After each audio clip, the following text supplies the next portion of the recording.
You are watching Grace Television.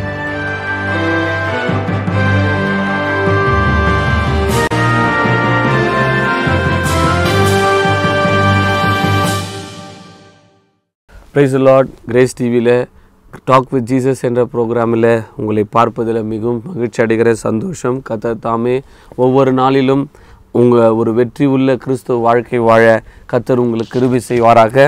இந்த நாளிலும் சில வசனங்களை நாம் தியானித்து நாம் ஜெபிக்கலாம். 1 பேதுரு 2ஆம் அதிகாரம் 24ஆம் வசனம். எல்லோரும் சேர்ந்து கூட நம்ம அந்த நிகழ்ச்சியில் அந்த வசனங்களானது உங்களுக்காக போடப்படும் போது நீங்களும் கூட எங்களோடு கூட சேர்ந்து வாசியுங்கள். 1 பேதுரு 2ஆம் அதிகாரம் 24ஆம் வசனம். நாம் பாவங்களுக்கு செத்து நீதிக்கு பிழைத்திருக்கும்படி அவர் தாமே தமது சரீரத்திலே நம்முடைய பாவங்களை சிலுவையின் மேல் சுமந்தார், அவருடைய தழும்புகளாலே குணமானீர்கள். We are healed by his stripes. இன்றைக்கு நாம் சுகத்துக்கான வார்த்தைகள், வேதாமத்தில் சுகம் எப்படியாக கிடைக்கிறது, என்ன வசனங்களை நாம் சொல்லும்போது அந்த சுகமானது எப்படி நமக்கு ஆதாரப்பட்டிருக்கிறது. ஒரு முறை ஒரு பெரிய தேவ மனிதன் இருந்தார். அவர் பேர் டாக்டர் பால் யாங்கிச்சோ என்று சொல்லி சவுத் கொரியாவில் அநேக சபைகளை ஸ்தாபித்த ஒரு தேவ மகன். அவரிடத்தில் ஒரு தாயார் வந்தாங்க, கேன்சர்னால் பாதிக்கப்பட்டு அவங்களுக்கு த்ரோட் கேன்சர் இருந்து அதிக வேதனைப்பட்டிருந்தாங்க. அப்போ அவங்க வந்து கேட்டாங்க, பாஸ்டர் நான் எனக்காக ஜெபம் பண்ணுங்கன்னும் போது ஒரு 2-3 முறை அவர் ப்ரேயர் பண்ணிக்கிறார். ஆனால் அவங்களுக்கு ஒரு சுகமும் ஆகலை. அப்போ ஆண்டர்கிட்ட அந்த ஊழியக்காரன் கேட்டார், ஆண்டவரே நான் என்ன சொல்லட்டும் இந்த அம்மாக்குன்னும் போதும் ஆண்டவர் சொன்னார், என் வார்த்தையை அந்த அவங்களுடைய நாவிலே நீ வைத்து விடு, என் வார்த்தை அவங்க வாயில் சொல்லு அப்படின்னாராம். அப்போது அந்த பாஸ்டர் என்ன பண்ணிக்கிறாருங்க, கூப்பிட்டு அம்மா இந்த வசனத்தை நீ ஒரு ஹோம்ஒர்க் மாதிரி 10,000 முறை சொல்லணும் எழுதணும். இயேசு கிறிஸ்துவனுடைய தழும்புகளால் நான் குணமானேன், இயேசு கிறிஸ்துவின் தழும்புகளால் நான் குணமானேன், I am healed by his stripes. அந்த வசனத்தை நீ சொல்லுமா அப்படின்னு சொல்லிட்டு அனுப்பியிருக்கிறாருங்க. அந்த அம்மா டெய்லி 10 நாள் அந்த வசனத்தையே இயேசு கிறிஸ்துவின் தழும்புகளால் நான் குணமாயிட்டேன் 10,000 டைம்ஸ் சொல்லிக்கிறாங்க, எழுதியிருக்கிறாங்க, சொல்லுனாங்களாம், எழுதுனாங்களாம். 10ஆவது நாள் எடுத்துன்னு வந்தாங்களாம், பாஸ்டர் அந்த ஹோம்ஒர்க் நான் எழுதி முடிச்சுட்டேன். அவங்க கொடுக்க வந்தபோது அந்த பாஸ்டர் கேட்டாராம், என்னம்மா தொண்டை கரகரான்னு பேசுவியே, இப்போ நல்லா பேசுகிறே.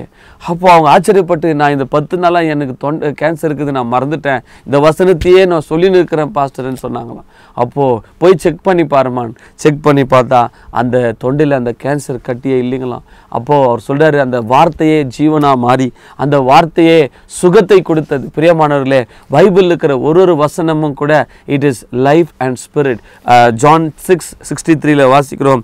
யோவான் எழுதின சுவிசேஷம் 6ஆம் அதிகாரம் 63ஆம் வசனத்தில் ஆண்டவராய் இயேசு சொன்ன ஒரு வார்த்தை என்ன என்று சொன்னால், நான் உங்களுக்கு சொல்லுகிற வசனங்கள் ஆவியாயும் ஜீவனாயும் இருக்கிறது. அப்போ வேதத்தில் இருக்கிற ஒரு வசனங்கள்லாம் பார்த்தீங்கன்னா it has life in it, அதில் ஜீவன் இருக்கிறது, அதில் பார்த்தீங்கன்னா ஆவி இருக்கிறது. ஆவியானவர் அந்த வார்த்தையின் மூலமாக வெளிப்படுகிறார். பரிசுத்த ஆவியானவர் அங்கே காணப்படுகிறார், இயேசுவானவர் காணப்படுறார், அங்கே ஜீவன் காணப்படுகிறது. பிரியமானவர்களே, இயேசப்பாவுடைய வார்த்தைகள் ஒவ்வொன்றும் அற்புதமானது, ஆச்சரியமானது. பாருங்க, இன்றைக்கு ஆண்டவர் சில வசனங்களை நாம் பார்க்கும்போது எப்படியாக அந்த சுகத்தை குறித்த ஒரு வசனங்கள் இருக்கிறது. எரேமியா 33ஆம் அதிகாரம் 6ஆம் வசனத்தில் அங்கே ஆண்டவர் கொடுக்கிற ஒரு அற்புதமான வாக்குத்தத்தத்தை நான் உங்களுக்கு சொல்லுகிறேன். எரேமியா 33:6. இதோ நான் அவர்களுக்கு சௌக்கியமும் ஆரோக்கியமும் வரப்பண்ணி அவர்களை குணமாக்கி அவர்களுக்கு பரிபூர்ண சமாதானத்தையும் சத்தியத்தையும் வெளிப்படுத்துவேன். இதோ நான் அவர்களுக்கு ஆரோக்கியமும் சௌக்கியமும் வரப்பண்ணி. பார்த்தீங்களா, ஆண்டவர்கிட்ட என்ன இருக்குது?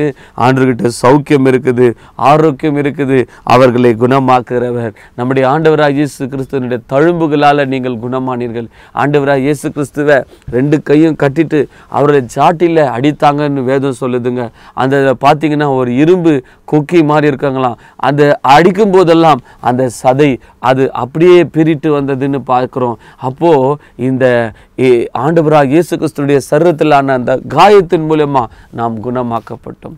2வது எப்படி நாம் குணமாக்கப்படுகிறோம்? அவருடைய வார்த்தையினால் குணமாக்கப்படுகிறோம். வேதம் சொல்லுது, அவர் வசனத்தை அனுப்பி அவர்களை குணமாக்கி என்று சங்கீதக்காரன் சொல்லுகிறாருங்கள்ல.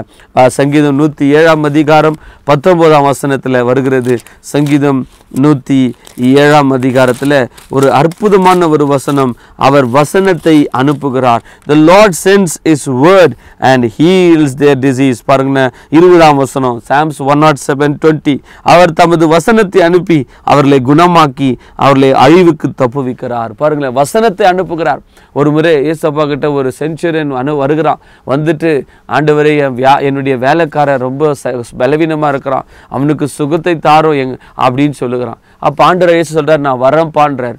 அவர் வர்றதுக்கு ஆண்டவர் இயேசு வர வழியில் பாதி வழியில் அவன் சொல்லி அனுப்புகிறாரு, அந்த அதிகாரி என் வீட்டுக்கு வர்றதுக்கு ஆண்டவராய் இயேசு கிறிஸ்து என் வீட்டுக்கு வர்றதுக்கு நான் தகுதியற்றவன், அதனால் அவர் ஒரு வார்த்தை சொல்லுங்க என் வேலைக்காரன் சொஸ்தமாவான். ஏன்னா அந்த அதிகாரிக்கு வார்த்தையில் வல்லம் இருக்குதுன்னு கண்டுபிடிச்சான். பாருங்க, அவன் சொல்லுகிறான், நான் ஒரு மனுஷனை போன்னு சொல்கிறான் போகிறேன், ஒருத்தனை வான்னு சொன்னால் வருகிறான். அதே மாதிரி ஏசப்பா ஒரு வார்த்தை சொல்லட்டும் என் வேலைக்காரன் சுகமாவான். பிரியமானவர்களே, வார்த்தையின் மேலே விசுவாசம், அந்த வார்த்தை அனுப்பி அவர்களை குணமாக்குகிறார். ஸோ ஆபத்தில் அவர்கள் கர்த்தரை நோக்கி கூப்பிடுகிறார்கள். So whenever in the day of trouble நீங்கள் கர்த்தருடைய வார்த்தையை நீங்கள் நம்பும்போது அங்கே சுகம் உண்டு. வார்த்தை அனுப்பி அவர்களை குணமாக்குறார். சங்கீதம் 30ஆம் அதிகாரம் 2ஆம் வசனத்தில் கூட ஒரு அற்புதமான வசனம், என் தேவனாகிய கர்த்தாவே உம்மை நோக்கி கூப்பிட்டேன், என்னை நீர் குணமாக்கினீர். லார்ட் யூ ஹீல்டு மீ என்று சொல்லி அங்கே சங்கீதக்காரன் சொல்கிறான். ஆண்டவர் சுகமாக்குகிற தேவன், யெகோவா ராஃபா என்றால் சுகமளிக்கிற தேவன், அவர் ஆரோக்கியத்தையும் சௌக்கியத்தையும் கொடுக்கிற தேவன். இஸ்ரவேல் ஜனங்க பாருங்களேன், அந்த இடத்துல அவங்க கஷ்டப்படுறாங்க. அப்போ ஆண்டவர் அவங்களுக்கு வாக்கு கொடுக்குறாரு, நானே உன் பரிகாரியாகிய கர்த்தர், ஐ ஆம் த லார்ட் தட் ஹீலத் தீ என்று சொல்கிறார். யாத்திராகமத்தில் நாம் வாசிக்கிறோம், அதை 15ஆம் அதிகாரம் கடைசி வசனம் நினைக்கிறோம். அப்போ அந்த வசனங்களில் ஒவ்வொரு வசனத்தை பார்க்கும்போது அந்த வசனங்கள் ஜீவனாயும் ஆரோக்கியமாயும் இருக்கிறது. யாத்திராகம் எக்ஸோடஸ் 15:26 கடைசி பாகத்தில் ஐ ஆம் த லார்ட் தட் ஹீலத் தீ, அவருடைய தழும்புகளால் நீங்கள் குணமாகிறீர்கள், வார்த்தை அனுப்பி அவர்களை குணமாக்குறார். அதே சங்கீதம் 41ஆம் அதிகாரத்தில் நம்ம வாசிக்கிறோம், he restores them, he heals them என்று சொல்கிறார்.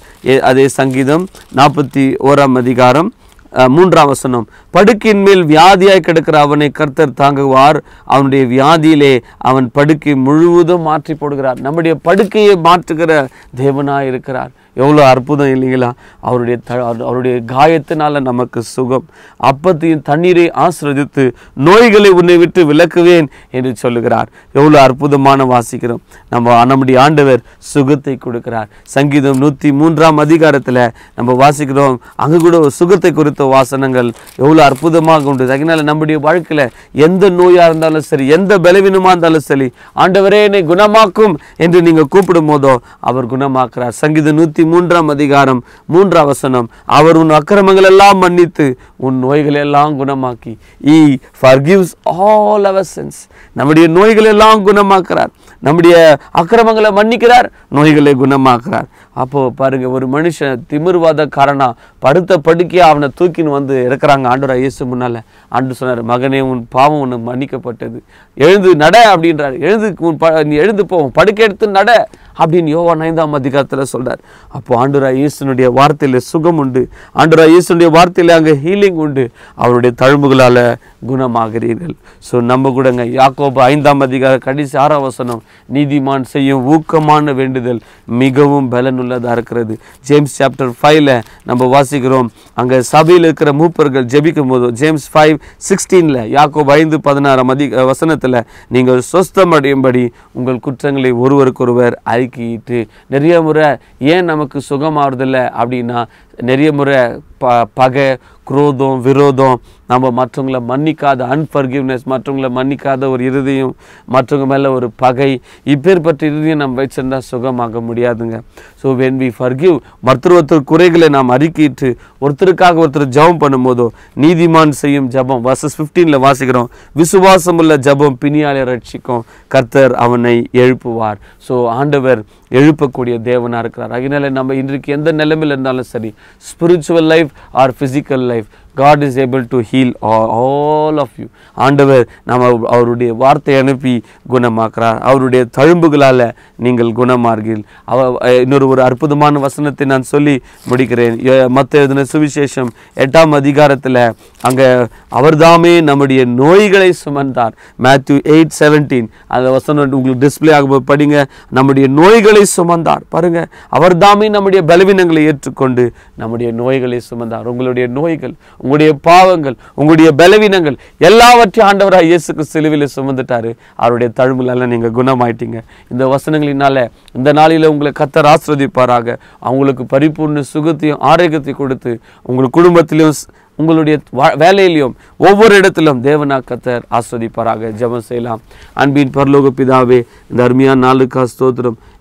ஆண்டவரே, ஆவிக்குரிய வாழ்க்கையில் சரீரத்தில் யாரெல்லாம் பலவீனமாக இருக்கிறார்களோ அவர் தாமே பலவீனங்களை ஏற்றுக்கொண்டு நோய்களை சுமந்தார் என்ற வேத வசனத்தின்படி அப்பா இந்த நிகழ்ச்சியை பார்த்துருக்க ஒவ்வொருத்தரும் நீரே தொட்டு குணமாக்கும்படியா ஹீல் தேம் ஓ லார்ட் ஜீசஸ். அவருடைய ஆவிக்குரிய வாழ்க்கையில் அவங்க ஸ்பிரிச்சுவல் லைஃப்பை ஏசப்பா நீங்கள் தொடும்படியா, நீரே அவங்களுக்கு ஹீலிங்கை கட்டளிடும்படியா இயேசு கிறிஸ்துவின் நாமத்தில் உம்முடைய தழும்புகளால் அவர்கள் குணமாகட்டும். உம்முடைய வார்த்தையை அனுப்பி அவர்களை குணமாக்குங்க. இயேசு இரட்சகர் நாமத்தில் வேண்டிக் கொள்கிறோம் பிதாவே. ஆமீன். God bless you. Praise the Lord.